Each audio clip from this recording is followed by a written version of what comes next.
Welcome to Knowledge Valley for IAS, IFS, IPS. We are going to discuss an important issue today, that is COVID 19 and disaster management. This is from Vision Magazine, April 2020. Why is this in news? Why are we talking about COVID 19 and disaster management? The countrywide spread of COVID 19 led to the discussions about better ways to tackle similar nature of disaster. 3 points you must remember about COVID 19 and disaster management. It is the first all India biological disaster which is handled by legal and constitutional institutions of the country. First time that a pandemic has been recognized as a notified disaster in the country by Ministry of Home Affairs, and the Disaster Management Act has been also invoked for the first time in India. So as discussed, first time a disaster has been notified by the Ministry of Home Affairs. The Disaster Management Act has been invoked. So you must remember the 2020 lockdown that was announced in March is from the Disaster Management Act. Okay, so it has a backing of the act. So the lockdown has backing of the act.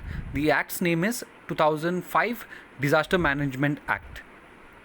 So we are going to see about the Disaster Management Act. So before that, COVID-19 has brought in many issues regarding the act itself and regarding the health situation in our country, the health infrastructure, and how we can manage the health infrastructure.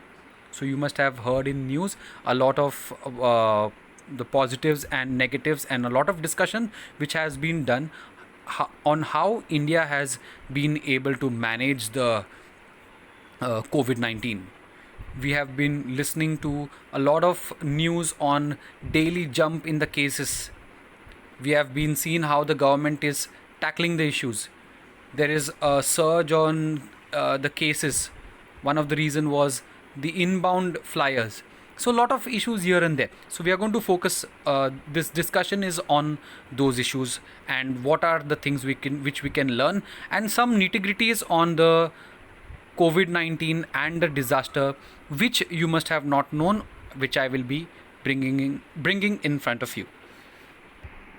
So whenever we have a disaster, first thing that comes in mind is how will you tackle it.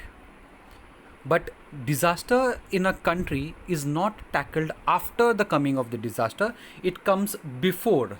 That is, you have a prevention so that the disaster does not happen. Then you have mitigation.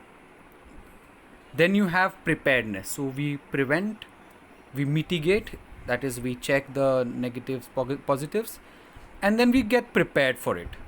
So this is before the disaster, that is capacity development before the disaster. Then when the incident happens, so we have the incident happening. Then you have response, rehabilitation, that is a part of recovery, reconstruction. So you must remember, whenever a disaster happens, it's after the disaster we have response, rehabilitation, reconstruction. That is the recovery part. But before that we have prevention, mitigation, preparedness. So you have a protective strategy, and then you have the holistic, that is mixture of both protective as well as the after the incident, that is recovery strategy. Okay, now this is what is there. That's a strategy whenever there is a disaster. So we were discussing about the Disaster Management Act 2005, a very important act from which we notified the disaster and we worked, and as I told you, the lockdown which was declared was because of the, or it has a backing of the Disaster Management Act 2005. National Disaster Management Authority under the Disaster Management Act is the nodal central body. So we have the National Disaster Management Authority, that is the NDMA, with the chairperson as so the Prime Minister as its chairperson. Then we have state level and the district level disaster management authorities. All these agencies are working for for the, you can say, prevention. After the disaster, it is recovery, rehabilitation, etc. NDMA so far formulated 30 guidelines on various disasters, including guidelines on management of biological disasters 2008. So today, that is the COVID-19 we have. It is the first biological disaster that we have, and pandemic biological disaster that you have to remember. The 2019 National Disaster Management Plan issued also extensively with biological disaster, health and emergency. This is the broad legal framework within which activities to counter COVID-19 are being carried out by the union and the state government. So you must remember, the lockdown is from the NDMA, that is the National Disaster Management Act. We have the National Disaster Management Authority, we have the State Disaster Management Authority and the District Disaster Management Authority. So all these authorities are now coming into picture after the act is invoked. So 2019 we have the National Disaster Management Plan. Okay, so you have to just remember about these disaster management. So as discussed, National Disaster Management Act 2005, its institutional mechanism is NDMA, SDMA and DDMA, that is National Disaster Management Authority, State Disaster Management Authority and District Disaster Management Authority. Then you have the National Executive Council, State Executive Council. Then you have the National Disaster Response Force. So you must have seen the CRPF team and the ITBP team and the other teams. So from there we have the National Disaster Response Force. This is for all the disasters. Okay, so just remember all the disasters. I'm just giving you in relation to all the disasters connecting with COVID-19. Whenever you have earthquakes or whenever you have floods, famines, and even biological disasters, we have NDMA, that is National Disaster Management Act, which is having these institutional mechanisms. So very important, remember this. So whenever there is disasters, these things come into picture. You have financial arrangements, you have National Disaster Response Fund, you have State Disaster Response Fund and the District Disaster Response Fund. So these are the funds, these are the money. Then you have the National Disaster Mitigation Fund and state as well as the district funds, capacity building grant and response reserve. Okay, the PM Cares Fund is not a part of these funds. It's a completely different fund that you have. Okay, so that's another controversy. You all can see that later. Capacity development is NIDM. Okay, National Institution Disaster Management. That's an institution. National Institute for Disaster Management is an institution for capacity building, that is before the disaster research and all is done. And finally you have the civil defense and you have the fire service, home guards, all these are part of. So you can see the structure of the Disaster Management Act that we have. Okay, so I hope you are able to understand. Whenever there is a disaster, all these gets you can say it starts working. Now we are going to discuss some important issues which you must have seen during this disaster, and you will also be knowing about the disease. I will bring some important issues which are with the current framework of COVID-19 disaster management, and that is why we are discussing these things. And one of the point we always say is the Parliament was not in action. The Parliament should have come in action and made some changes in the Disaster Management Act 2005. Let's see what are the problems, issues. First of all, there is lack of appropriate legal framework. The Parliament should have had made a proper legal framework, because 2005 Act does not manage epidemics. So 2005 Act was more for earthquakes and volcanoes and floods, etc. This was the first of a kind, so it does not manage epidemics, and it allows for over centralization of powers. Disaster Management Act was meant to be used in a situation where the state government was unable to work on its own. It was never meant to be a legal mechanism to control the state governments. So the first point is there is no proper legal framework for the COVID-19 biological disasters. There is over centralization of power. It was only, so Disaster Management Act was only meant to work when the state are unable. It is not to control the states. Taking a cue from the central guidelines on the lockdown, state governments, what did they start doing is, under the Epidemics Act of 1897, they started to issue further direction, which again led to confusion among the masses. And that is why you must have seen a lot of movement of the people, of the migrants here and there. Next issue with the Disaster Management Act is it's a top-down approach. It does not leave states with any maneuvering space. According to the social and cultural norms in mind, they can't maneuver, they can't take their own decisions. So just remember again, there is a lack of legal framework. Second is you have centralization of powers. It is the DM Act was only to be used when the states are not able to cope, but here it is used for bringing the states, to control the states. Lot of confusions among the masses because the states started using Epidemics Act of 1897. A top-down approach means the states are not able to take their own decisions according to the cultural and the social norms.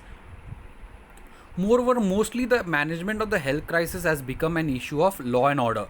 You must have seen the health workers their lives are in danger, and the polices are being beaten up, and you have in some cases the police brutality, etc., etc. So more of a law and order situation has been come up. So the language used is still one of law and order: lockdowns, curfews, fines, surveillance. This is also a negative point in the Disaster Management Act. Disaster Management Act is not suitable to deal with the fake news and the false warning. You must have seen in social media a lot of fake news and false warnings, and major, and even some national media or some channels trying to convert it into a communal issue is again not handled in the Disaster Management Act. Section 54 in the Disaster Management Act makes it punishable to circulate a false alarm or warning, but it hardly makes any effect on the social media. Disaster Management Act imposes criminal liabilities for violation of the lockdowns. This provision makes it a poor vehicle for the conduct of the economic policy on a nationwide scale. The Disaster Management Act was never intended to be a key economic law. So it imposes criminal liabilities for the violations. It does not consider the economic issues which are faced by the poor. Also, there is a considerable discretion with officials. So a top-down approach, high-handedness, officials become strong, center becomes strong. A consolidated proactive policy approach is absent. There is ad hoc and relative rule making, lack of coordination between union and state government. So these are some of the problems which are in the Disaster Management Act. So just to repeat the problems, so first of all, there is no proper legal framework for epidemics, over centralization, states have hardly any space to maneuver, confusion among the masses, top down approach, the law and the disaster management has become a law and order issue. It's not handling the fake news and criminal liabilities without taking into consideration on the people's lives. And finally, no coordination between the center and the states. So we have seen what are the challenges which are faced by the Disaster Management Act, what is Disaster Management Act, and now we are going to see what can we learn from all these things which have happened in the recent past. So learnings are on the four main topics or four main points. First is information management. Second is inclusion of restriction and refrain. Third is ground level implementation and federalism. And the fourth is role of courts. Very important 4 points. So learnings from present management of COVID-19. The first point, information management. What can we learn from the information management? In this age of internet, we will need to factor in the reality of social media and global connectivity. So social media and global connectivity is a must. A lot of information is there in this media. So the government needs to do a lot to filter in proper messages and put in more messages, and to remove these the other fake news and those messages which divide the country and the society. Second is, in our Disaster Management Act, we have rescue, relief and recovery, which we were discussing earlier. But now two more things need to be added, that is restriction and refrain. Inclusion of restriction is necessary not only to highlight the importance of the legal prohibition which exists in the DM Act, that is Disaster Management Act, but to also caution people of legal action which will deter them from fake news. Second is, instill a culture of refrain, false warnings at the community level. Accordingly, aside of imposing regulations to curb fake news, people must also be trained to realize the authenticity of the news. So first is restrict, second is refrain. This is what we learn. So information management, restriction and refrain. Next is ground level implementation and federalism. The capacity of different states need to be understood, and a lot more agile and differential approach of disaster management is needed. Close administrative and political coordination is needed between the states with the various stakeholders like the state governments, disaster management authorities, district disaster management authorities, local self-governments and other stakeholders. Close coordination is needed. Decentralization is needed. And finally, the role of courts. The constitutional courts must play its role. There is a bar on jurisdiction of courts, and there is no grievance redressal mechanism under the Disaster Management Act. So there needs to be a grievance redressal mechanism, and it should all come in the jurisdiction of the courts. Suo motu register of PILs should be allowed. Recently, we had the court not taking up the issue of the migrants, which was contested and debated in the various platforms. And finally, the conclusion, COVID-19 has provided an opportunity to us so that we can look into the loopholes of our disaster management strategy and relevant provisions under the DM Act. The knee-jerk hazardous response to current disaster are further compounded by local level conflicts between different segments or departments of the same state, which end up hampering relief work. Such issues need to be avoided and learned from to make disaster management policy work. Okay, so we have seen what is the disaster management, what are the challenges, what is the learnings, and finally the conclusion. Okay, so remember, the art and science of asking question is source of all knowledge. Thank you. The next editorial we are going to see is Supreme Court relaxes BS4, that is Bharat Stage 4 deadline. So we are going to see about Bharat Stage 4 and some of the points in what is the evolution, how did we come to Bharat Stage 4 and Bharat Stage 6. Currently we are talking about Bharat Stage 6. Now let's see what is all this. Why news? So Supreme Court extended the March 31st deadline for the sale and registration of Bharat Stage 4 emission norms. So this Bharat Stage 4 had, or you can say the Bharat Stage norms had started in the year 2000, and it is norms for the fuel engine and the fuel, so that we can reduce the pollution from the various vehicles. So this is Bharat Stage. So let's see what is this Bharat Stage and the evolution. So when we talk about evolution of emission norms, the first stage of mass emission comes into force for petrol vehicles in 1991 and 1992 for diesel vehicles. So the first stage of mass emission norms came during 1991 and 1992. So this was not named as Bharat Stage, but these were norms. In 1991 it was for petrol vehicles, and in 1992 for diesel vehicles.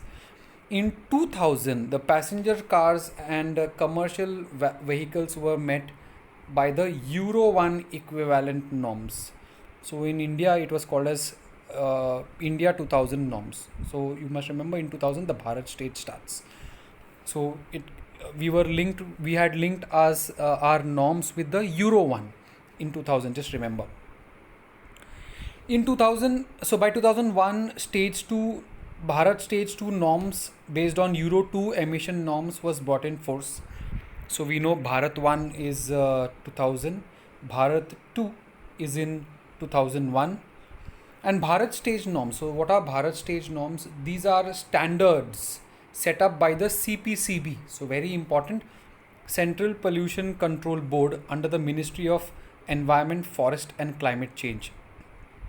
So you must remember CPCB, which is in the Environment Ministry.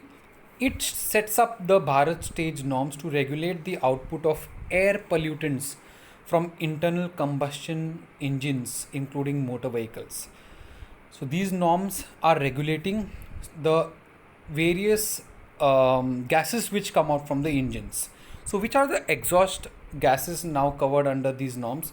So you have carbon monoxide, hydrocarbons, oxides of nitrogen, and particulate matter. So remember, question can be asked in prelims, which are the gases which are covered in the Bharat stage norms. So you have carbon monoxide, hydrocarbons, oxides of nitrogen, and particulate matter. So these norms are based on European standards. So earlier it was on the European standards. So European Euro norm 1 and Euro 2, so on and so forth. So we are in Bharat stage 6, but currently Bharat stage 4 is implemented. We are thinking about Bharat stage 6. Let's see how it is going to be ahead. The first auto fuel policy 2003 laid down for the further adoption of Bharat stage 3 norms. So 2000 we have Bharat stage 1, 2001 we have Bharat stage 2. Auto fuel policy 2003 we have Bharat stage 3 norms. Later Bharat stage 4 was implemented in 2010. So remember 2000 you have 1, 2000 you have Bharat stage 1, 2001 you have Bharat stage 2, 2003 you have Bharat stage 3 norms. This is the auto fuel policy. And finally 2010 you have the Bharat stage 4 norms. Now currently Bharat stage 4 norms are implemented. The roadmap in proposed draft auto fuel policy 2025 envisaged implementation of Bharat 4 norms across the country by 2017 in a phased manner, Bharat stage 5 by 2020-21 and Bharat stage 6 2024. So this was there in the auto fuel policy 2025. So remember BS4 will be 2017, BS5 will be 2020-21 and BS6 will be 2024. So these are the various timelines. However, due to drastic air pollution, especially in Delhi and North India, the center in 2016 announced that it would skip Bharat stage 5 and then adopt directly Bharat stage 6. So because of recently you must have seen, because of lot of smog and lot of pollution in Delhi, sometimes after the that is the Diwali and burning of the stubble and even the construction, because of all these reasons lot of pollution was there in Delhi, and so the Supreme Court said to set up guidelines where they would skip Bharat stage 5 and then they would directly go to Bharat stage 6 by 2020. Further, in 2018, Supreme Court ruled no BS4 vehicle would be sold or registered in India from April 2020. So remember, BS4 started in 2010. It was to be implemented completely by 2017, but it did not. So the Supreme Court said that no BS4 vehicle will be going after 2020. Means you can't sell BS4 vehicle after 2020. This Supreme Court said in 2018. So because of the current situation of COVID-19, extraordinary situation, what has happened is the Supreme Court has made the guidelines easy, and they can sell. They have extended the sale of the BS4 vehicles. So just remember, so 2001 to 2000 you have BS1, okay, then you have BS2 in 2001, then 2003 you have BS3, that is the auto fuel policy, 2010 you have BS4, and it was to be till 2017, but they could not. By 2020 Supreme Court said you have to finish selling the BS4 emissions. And in 2025, what are the numbers written? 2025, that is the auto fuel policy of 2025. They have said that by in that they had said by 2017 there will be 4, by 2020-21 there will be 5, and by 2025 there will be 6, Bharat Stage 6. So just remember all this. Okay, so remember what was the situation. And in India, as we normally do, the targets are not met. BS6 requires both automobile manufacturers as well as oil marketing companies to tweak their respective products. So for BS6 compliant engines will have to run on BS6 fuel, as new generation engines running on lower quality fuel will emit a quantum of toxic gases comparable to that of the generated by GS4 engines. So if the fuel changes and the engines do not change accordingly, then the gases which come out are much more bad than the earlier BS standards. So let's see what are the positive points for the BS6 standard fuel as well as the engine. What will happen if we use BS6 standard? So the nitrogen oxide level of BS6 grade diesel engines and petrol engines will be brought down by 70% and 25% respectively. So first is the nitrogen oxide. Okay, so we have seen the nitrous oxides. The oxides are important. So it will be 70% for the diesel engine, 70% less, and 25% less in the petrol engine. BS6 also reduces the particulate matter by 80% from the BS4 for diesel vehicles. So nitrogen oxide 70% lower, particulate matter 80% lower from the BS4 diesel vehicles. So remember these numbers. They also ask which are the things. So we have seen particulate matter, nitrogen oxide. In addition to the emission standards for new vehicles, the regulations provide specifications for reference and commercial fuels. So the sulfur traces in BS6 is 5 times lower as compared to the sulfur traces in BS4, which is 80% reduction. So the third is sulfur. So first is nitrogen oxide, second is particulate matter, third is sulfur traces. Fourth is diesel particulate filter and selective catalytic reduction are being introduced with rollout of BS6 norms, which were not part of BS4. So this is a special thing which is there in the engines. So you have diesel particulate filter and selective catalytic reduction. Real driving emission will be introduced in India for the first time with the implementation of Bharat Stage 6 emission norms. It will measure a vehicle's emission in real time conditions. So real driving emission it will help measure how much particulate matter and how much oxides are all being released. And finally, onboard diagnostics will be done. So what are the important things in BS6? Remember, nitrogen oxide will be reduced, particulate matter will be reduced, sulfur traces will be reduced, there will be diesel particulate filter and selective catalytic reduction, real driving emission, and onboard diagnostics. So again repeating, nitrogen oxide, remember, particulate matter, sulfur traces, diesel particulate filter and selective catalytic reduction, real driving emission, and onboard diagnostics. Now what are the challenges for the BS6? So when we say BS6 is being used, what are the challenges? First is increased cost. So this is the major challenge of the BS6. It will increase the cost of the cars and the vehicles. Second is high investment. Refineries need to upgrade their technology. Third is future disruption. The next round of revision is due in 2023, and this might provide a small window for the producers to produce BS6 compliant vehicles and might bring a disruption after the revision. Not the best standards.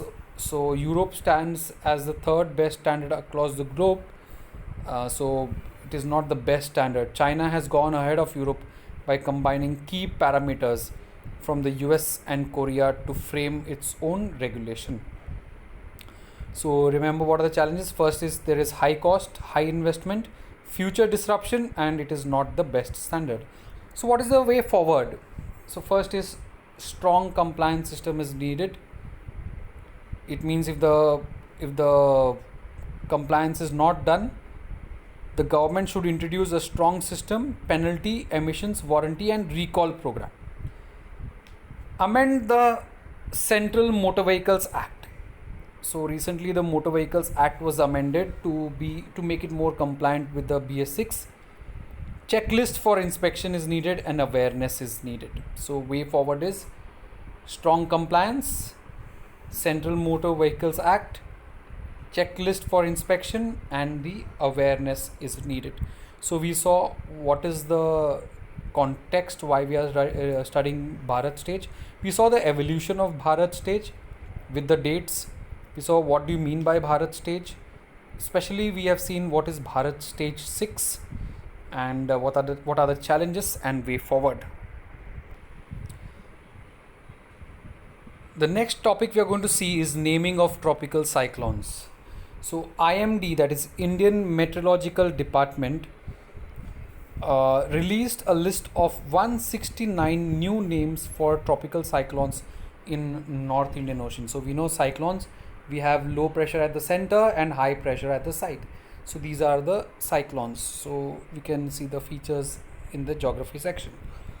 So naming of tropical cyclones. Worldwide there are 6 regional specialized meteorological centers and 5 regional tropical cyclone warning centers, which is formed for issuing advisories and naming of tropical cyclones.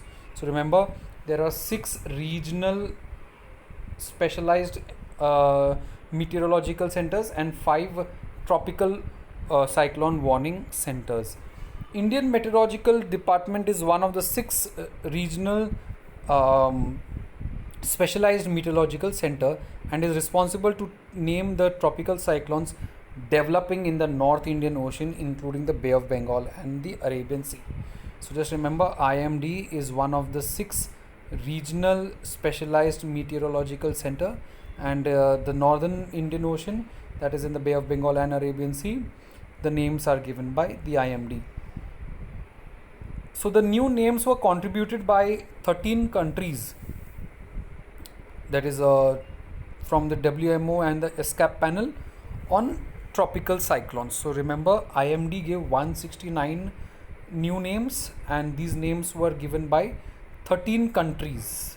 Okay, so let's see what is WMO ESCAP panel on tropical cyclones. So it is a intergovernmental regional body jointly established by the World Meteorological Organization and the United Nations ESCAP, that is Economic and Social Commission for Asia Pacific, in 1972. So WMO ESCAP panel on tropical cyclones formed in 1972. It is associated with Tropical Cyclones program of WMO that aims members in monitoring, forecasting tropical cyclones and to reduce the disaster related to such cyclones and losses of life and infrastructure. So what is the objectives? To promote measures to improve tropical cyclone warning systems in the Bay of Bengal and Arabian Sea and the dissemination of technical information. So remember, IMD gave 169 names of the tropical cyclones and it was given to the WMO ESCAP panel on tropical cyclones. So these people, that includes there are around 13 member countries in this from our region, so the Indian Ocean region. So they gave, these 13 countries gave this names to the WMO SCAP panel on tropical cyclones, and they gave it to IMD, which were then they use these names for the cyclones. Now, what is the objective? We have seen measure to improve tropical cyclone warning and information. So, who are the members? Just see, it's in the Indian Ocean. So, Indian Ocean countries. So, Bangladesh is there, Maldives is there, Myanmar, Oman, Pakistan, Sri Lanka, Thailand, Iran, Qatar, Saudi Arabia, UAE, and Yemen. So, most of the Indian Ocean countries are there. And as I have told you, Indian Meteorological Department is one of the 6 regional specialized meteorological centers and one of the tropical cyclones warning centers. So names of the cyclones which are provided by India are Gati, Tej, Murasu, Aag, Vyom, Jhar, Probaho, Neer, Prabhanjan, Gurni, Ambud, Jaladhi, and Vega. So these are the names which are given. Naming for tropical cyclone over Indian Ocean commenced from September 2004. Naming of cyclones in North Indian Ocean takes place whenever a tropical cyclone storm in the North Indian Ocean region surpasses a wind speed of 162 kilometers per hour. Okay, so these are the topics for this session, and remember, the art and science of asking questions is source of all knowledge.